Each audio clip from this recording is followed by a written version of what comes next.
नमस्कार भक्तों, आपका स्वागत है धार्मिक यादें चैनल पर। आइए शुरू करते हैं एक आध्यात्मिक सफ़र जय श्री श्याम के साथ। आज हम सुनेंगे बुधवार व्रत कथा। व्रत की विधि इस प्रकार है। ग्रह शांति तथा सर्व सुखों की इच्छा रखने वालों को बुधवार को व्रत करना चाहिए। इस व्रत में रात दिन में एक बार भोजन करें। इस व्रत के समय हरी वस्तुओं का उपयोग करना सर्वश्रेष्ठ है। व्रत के अंत में शंकर जी की पूजा धूप, बेलपत्र आदि से करनी चाहिए।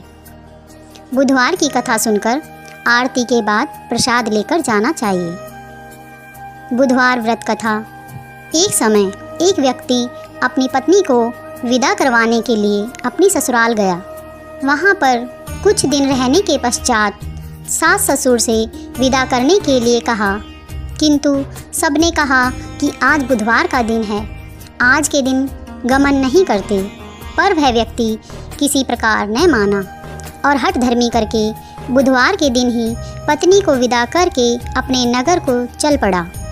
राम में उसकी पत्नी को प्यास लगी तो उसने अपने पति से कहा, मुझे बहुत ज़ोर से प्यास लगी है।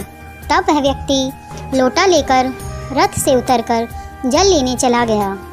जैसे ही वह व्यक्ति पानी लेकर अपनी पत्नी के निकट आया तो यह देखकर आश्चर्यचकित रह गया कि ठीक अपनी ही जैसी सूरत तथा वैसी ही वेशभूषा में एक व्यक्ति उसकी पत्नी के पास रथ में बैठा हुआ है। उसने क्रोध से कहा कि तू कौन है जो मेरी पत्नी के निकट बैठा है। दूसरा व्यक्ति बोला, यह मेरी पत्नी है, मैं अभी अभी ससुराल से विदा करा कर लाया हूँ। दोनों आपस में झगड़ने लगे। तभी राज्य के सिपाही आकर लौटे और दोनों व्यक्तियों को पकड़ लिया। स्त्री से पूछा, तुम्हारा असली पति कौन है? तब पत्नी शांत ही रही क्योंकि दोनों एक जैसे थे। वह किसे अपना असली पति कहे। वह व्यक्ति ईश्वर से प्रार्थना करता हुआ बोला, हे परमेश्वर, यह क्या लीला है कि सच्चा झूठा बन रहा है।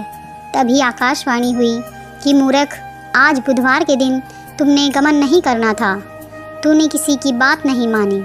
यह सब लीला बुद्ध देव भगवान की है। उस व्यक्ति ने बुद्ध देव से प्रार्थना की और अपनी गलती के लिए क्षमा मांगी। अब बुद्ध देवता जो उसके पति का रूप लेकर आए थे वह अंतर्ध्यान हो गए। वह अपनी स्त्री को लेकर घर आया और बुधवार के दिन दोनों पति पत्नी ने नियम पूर्वक व्रत किया। जो व्यक्ति इस कथा का श्रवण करता है तथा सुनता है उसको बुधवार के दिन यात्रा करने का कोई दोष नहीं लगता। उसको सर्व प्रकार से सुखों की प्राप्ति होती है। बुद्ध देवता आपकी सभी कामनाएं पूरी करें।